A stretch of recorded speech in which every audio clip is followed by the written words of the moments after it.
गांव में रहने वाला एक नौजवान लड़का अपने मानसिक डर से बहुत परेशान था। उसे हमेशा किसी न किसी बात का डर लगा ही रहता था। कभी वह यह सोचकर डरता कि पता नहीं उसका भविष्य कैसा होगा, वह खुद के और अपने माँ बाप के सपने पूरे कर भी पाएगा या नहीं। उसे हमेशा यही लगता था कि उसके अंदर बहुत सारी कमियां हैं और इसी सोच की वजह से वह खुद को दूसरों की तुलना में छोटा और कमतर समझता था। यहाँ तक कि उसे लोगों से खुलकर बात करने में भी डर लगता था। जब वह लोगों के साथ उठता बैठता या बातें करता तो उसे लगता कि लोगों का ध्यान सिर्फ उसकी कमियों की तरफ ही है। इसीलिए वह लोगों के सामने असहज और घबराहट महसूस करता था। उसे इस बात से भी जलन होती थी कि उसके आसपास के लोग उससे आगे कैसे निकल रहे हैं, और साथ ही उसे इस बात का डर भी लगा रहता कि कहीं उसके मित्र या आसपास के लोग उससे आगे न निकल जाएं, और अगर ऐसा हुआ तो वह उनके सामने छोटा और कमज़ोर साबित हो जाएगा। और इसी पिछड़ने व कमज़ोर साबित होने के डर से वह पता होने के बाद भी अपने मित्रों और साथियों के साथ ऐसी किसी भी जानकारी या अवसर को साझा नहीं करता था जिसमें उसे लगता था कि सामने वाला उस जानकारी या अवसर का फायदा उठाकर उससे आगे निकल जाएगा। वह मानसिक रूप से इतना भयभीत और कमज़ोर हो चुका था कि उसे दूसरे लोगों को असफल होता हुआ देखकर खुशी मिलती थी। वह अक्सर खुद के काम और तरक्की की तुलना अपने आसपास के दूसरे लोगों से करता, और जो व्यक्ति उससे अधिक सफल होता उस व्यक्ति के प्रति उसके मन में जलन और ईर्ष्या के भाव पैदा होने लगते, और जो व्यक्ति उससे कम सफल होता उस व्यक्ति को देखकर उसे खुशी मिलती। अपनी इस तुलनात्मक और नकारात्मक सोच व डर की वजह से वह नौजवान अक्सर अशांत ही रहता था, और उसे पता भी था कि यह डर और तुलनात्मक सोच उसके लिए ठीक नहीं है। यह उसे पीछे की ओर खींच रही है। लेकिन फिर भी बहुत कोशिश करने के बाद भी वह अपने इस मानसिक डर और नकारात्मक सोचने की आदत को छोड़ नहीं पा रहा था, और समय के साथ उसका यह डर और भी अधिक बढ़ता जा रहा था, जिससे वह और भी अधिक चिंता और तनाव से घिरता जा रहा था, लेकिन कुछ भी कर नहीं पा रहा था। तभी अचानक उसे एक दिन एक बौद्ध भिक्षु के बारे में पता चला, जो कि उसके पड़ोस के गांव में बने बौद्ध मठ में ही रहा करते थे। वे बौद्ध भिक्षु एक ध्यानी व्यक्ति थे और उनके बहुत सारे शिष्य भी थे। वे अपनी बुद्धि और ज्ञान के बल पर लोगों की बड़ी बड़ी समस्याओं का समाधान निकालने के लिए उस पूरे क्षेत्र में प्रसिद्ध थे। बौद्ध भिक्षु के बारे में जानकारी मिलते ही वह नौजवान लड़का अगले दिन बौद्ध भिक्षु के पास पहुंच जाता है और उनको प्रणाम कर उनके समक्ष एक उदास चेहरे के साथ बैठ जाता है। पहले तो बौद्ध भिक्षु ने उसके चेहरे की तरफ बड़े ध्यान से देखा और फिर एक बड़ी ही शांत और मधुर आवाज में उसके आने का कारण पूछा। उस नौजवान लड़के ने बड़े ही उदास और दुखी मन के साथ अपनी कहानी सुनानी शुरू की।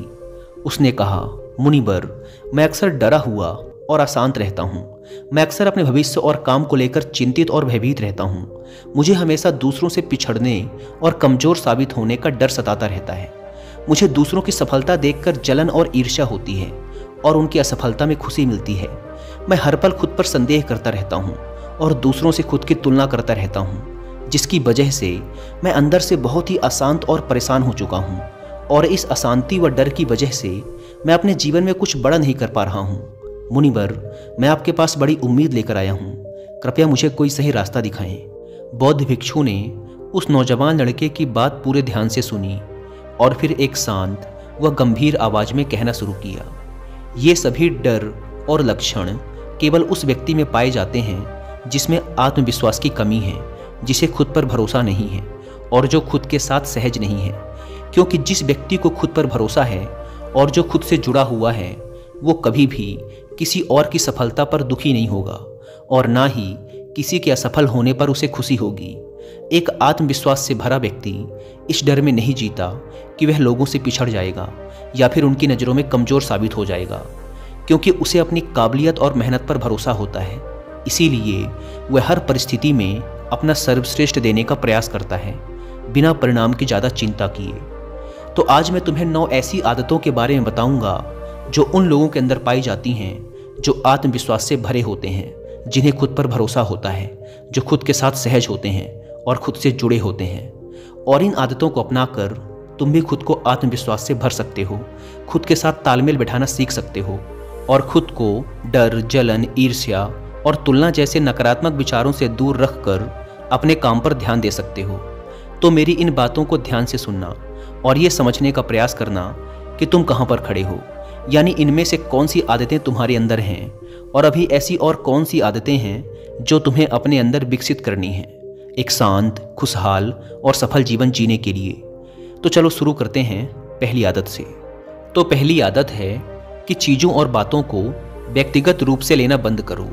हर चीज़ को व्यक्तिगत यानी अपने ऊपर लेने की कोई ज़रूरत नहीं है, क्योंकि कोई भी इंसान अगर चीज़ों को व्यक्तिगत तौर पर लेता है, कोई भी बात अगर किसी समूह के लिए बोली जा रही है या आमतौर पर सबके लिए बोली जा रही है और वो व्यक्ति उस बात को अपने ऊपर ले लेता है, तो फिर वो वहाँ पर बहुत ज़्यादा अपमानित महसूस करता है और अपने आत्मविश्वास को बहुत गहरी चोट पहुँचा लेता है।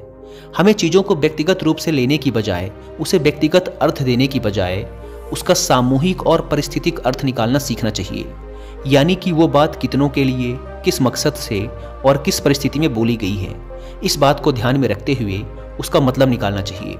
और जो भी व्यक्ति अपने साथ सहज होता है, उसे खुद पर भरोसा होता है, वह खुद को जानता है कि वह कौन है, इसीलिए वह कभी भी चीज़ों को व्यक्तिगत रूप से नहीं लेता। इसकी बजाय वह मौजूदा परिस्थिति के अनुसार उस बात का मतलब निकालता है।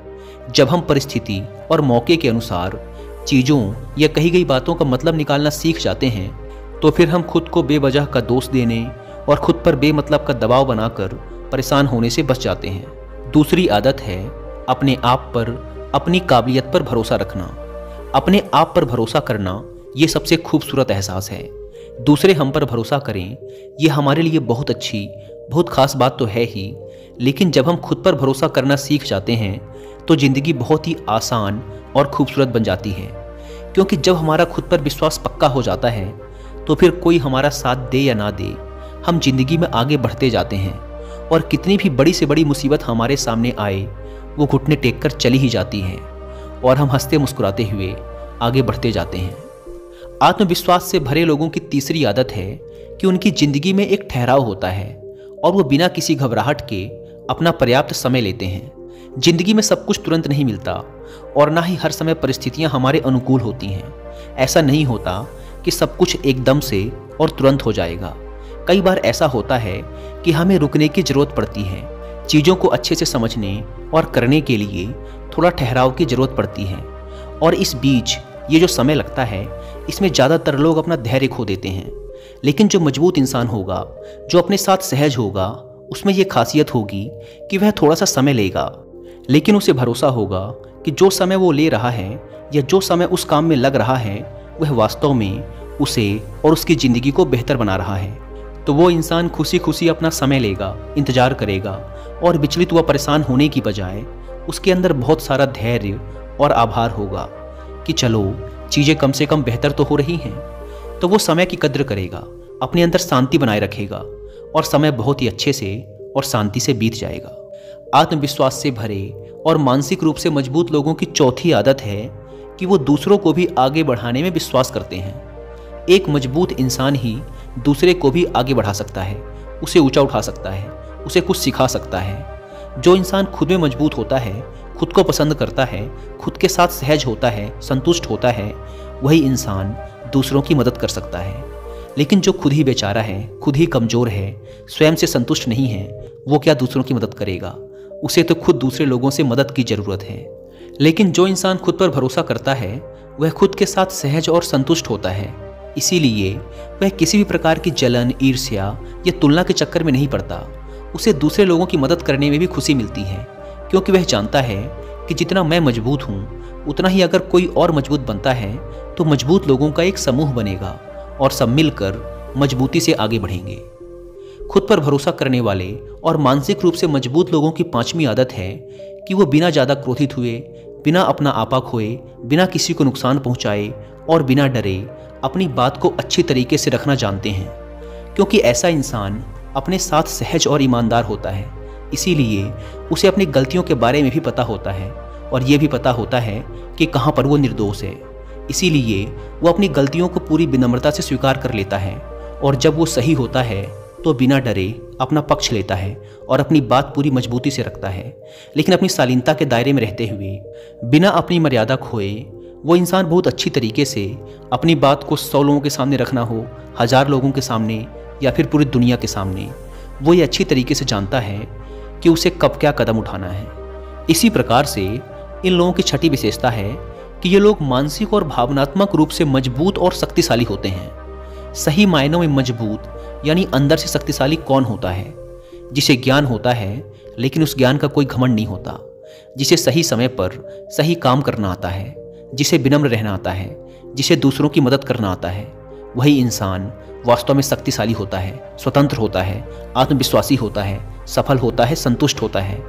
तो सही मायनों में एक मजबूत इंसान की पहचान ऐसी होती है कि वो अपने जीवन के सभी आयामों को मजबूत रखता है और खुद की ही तरह दूसरों को भी शक्तिशाली बनाने में विश्वास रखता है, क्योंकि वह जानता है कि सकारात्मक शक्ति को जितना फैलाया जाएगा वह उतनी ही गुना बढ़कर उसके पास वापस आएगी और वह और भी शक्तिशाली होता चला जाएगा।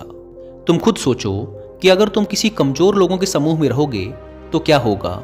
धीरे धीरे तुम भी कमजोर बन जाओगे। लेकिन अगर तुम शक्तिशाली लोगों का समूह बनाओगे, उनकी शक्ति बढ़ाओगे, तो क्या होगा? धीरे धीरे तुम्हारी भी शक्ति बढ़ती चली जाएगी। तो ऐसे लोग सही मायनों में शक्तिशाली होते हैं। आत्मविश्वास से भरे और खुद से जुड़े लोगों की सातवीं विशेषता है कि ये लोग अपनी जिंदगी से संतुष्ट होते हैं। इसका मतलब ये नहीं कि आगे कुछ करने का जोश नहीं होता, आगे तो बहुत कुछ करना होता है, लेकिन अभी जो है उसके लिए धन्यवाद से भरे हुए होते हैं, संतुष्ट होते हैं, खुश होते हैं। दिल में सुकून, प्यार और एक सकारात्मक जज्बा होता है, क्योंकि संतुष्टि और धन्यवाद के भाव से ही आगे चलकर सफलता हमारे पास आती है, सौभाग्य हमारे पास आता है। लेकिन अगर हम असंतुष्ट हैं तो हम खुद से नाखुश रहेंगे, कमियां निकालेंगे, चिड़चिड़ करेंगे, जिससे यह ब्रह्मांडीय शक्ति, यह प्रकृति भी कहेगी कि हर समय रोता ही रहता है, कमियां ही निकालता रहता है, छोड़ो इसे, और जो मेरे खुशनुमा बच्चे हैं उनकी तरफ ध्यान देता हूँ। ऐसा होता है ना कई बार कि जो बच्चा हर समय रोता रहता है, चिड़चिड़ाता रहता है, शिकायत करता रहता है, तो कई बार उसके माँ बाप भी उसे उसी हालत में छोड़ देते हैं कि रहने दो इसे, अपने आप ही रोग आके थोड़ी देर में चुप हो जाएगा। लेकिन जो बच्चा प्यारा सा, खुशनुमा सा और शांत होता है, उसकी तरफ लोगों का प्यार और बढ़ता है, उसे और खुशियाँ मिलती हैं। तो कहने का अर्थ है कि जो लोग संतुष्ट होते हैं वो अपने साथ सहज और खुश रह पाते हैं और उनका अपने पर भरोसा बढ़ता चला जाता है। इसी तरह से इन लोगों की आठवीं आदत होती है कि ये लोग संतुलन में भरोसा रखते हैं। जीवन को अच्छी तरीके से जीने के लिए इसका संतुलित होना बेहद आवश्यक है। तो ऐसे मजबूत लोग जो अपने साथ सहज होते हैं वो जीवन के संतुलित होने पर विश्वास रखते हैं। हमारे जीवन के बहुत सारे पहलू हैं, जैसे शारीरिक स्वास्थ्य, मानसिक स्वास्थ्य, घरेलू संबंध, सामाजिक संबंध, भविष्य के सपने, मौज मस्ती, सफलता इत्यादि। और अगर हम इन सभी चीज़ों को उचित समय देते हैं तो हमारे जीवन में एक संतुलन होगा, हम संतुष्ट रहेंगे, खुश रहेंगे, बीमार होने से बचे रहेंगे। लेकिन अगर हम जीवन के किसी एक क्षेत्र में बहुत ज़्यादा ध्यान देते हैं, उसमें बहुत अच्छा कर रहे हैं, लेकिन बाकी दूसरे क्षेत्रों में बिल्कुल पिछड़े हुए हैं, तो क्या होगा? हमारे जीवन में कभी भी वो संतुष्टि, वो खुशी, वो आत्मविश्वास आ ही नहीं पाएगा। हम ज़्यादातर समय परेशान ही रहेंगे। इसीलिए तुम्हारे जीवन के जो भी कमज़ोर क्षेत्र हैं उनकी ओर भी ध्यान दो और एक योजना बनाओ कि कैसे उन्हें बेहतर किया जा सकता है, जिससे तुम अपने जीवन में एक संतुलन स्थापित कर सको। नौवीं और आखिरी आदत है कि ये लोग खुले विचारों वाले होते हैं। जो भी इंसान खुले दिमाग का होगा वह नए विचारों का स्वागत करेगा, दूसरों की राय का भी सम्मान करेगा। लेकिन जो व्यक्ति खुले विचारों वाला नहीं होगा, बस मैं ही सही हूँ, इस अकड़ में दबा जाएगा और अकड़ अकड़ के अपना काम बिगाड़ देगा। दिमाग और दिल का खुला होना बेहद जरूरी है। मैं जैसा हूँ वो हूँ, लेकिन अगर दूसरा मुझसे अलग है तो इसका मतलब ये थोड़े ना कि वो गलत है। अगर मुझे कोई विशेष चीज़ पसंद नहीं है, कोई पहनावा पसंद नहीं है, कोई काम करने का तरीका पसंद नहीं है, तो इसका मतलब ये थोड़े ना कि सामने वाले का तरीका गलत ही होगा। तो विचारों का खुला होना बेहद आवश्यक है। नई चीज़ों को सीखना, चाहे वो कोई काम हो, संस्कृति हो, विचार हो, कला हो, उसका स्वागत करना, उनकी अच्छाई की तारीफ करना, बदलाव को स्वीकार करना, यही सब चीज़ें होती हैं जो खुले विचारों वाले इंसान की पहचान होती हैं। लेकिन अगर हम रूढ़िवादी और छोटी सोच में फंस जाते हैं, अंधविश्वास में फंस जाते हैं, अपनी सोच को बदलने के लिए तैयार नहीं होते, अपना नज़रिया नहीं बदलते, तो फिर क्या होता है? हम मानसिक रूप से सड़ने लगते हैं। लेकिन जब हम खुलते हैं, नई चीज़ों का स्वागत करते हैं, तो हम मुस्कुराते हैं, हम पहले से बेहतर बनते हैं, हमारा दिमाग ज़्यादा विकसित होता है और हम नई नई चीज़ें सीख कर आगे बढ़ते रहते हैं, जिससे हमारे जीवन में और खुशियाँ आती हैं। इतना कहने के बाद बौद्ध भिक्षु थोड़ी देर के लिए रुके और फिर एक हल्की मुस्कान ली और फिर कहा, तो अब तक तुम्हें समझ तो आ ही गया होगा और ये भी अनुमान लगा लिया होगा कि तुम अभी कहाँ पर खड़े हो और तुम्हें अपने अंदर क्या क्या बदलाव लाने हैं। बौद्ध भिक्षु के मुंह से यह बात सुनकर उस जवान लड़के ने हाँ में अपना सिर हिलाया और इस अमूल्य जानकारी के लिए बौद्ध भिक्षु का धन्यवाद कर वहाँ से चला गया। दोस्तों, मुझे उम्मीद है कि आपको ये वीडियो पसंद आई होगी और वीडियो में यहाँ तक बने रहने के लिए आप सबका बहुत बहुत धन्यवाद।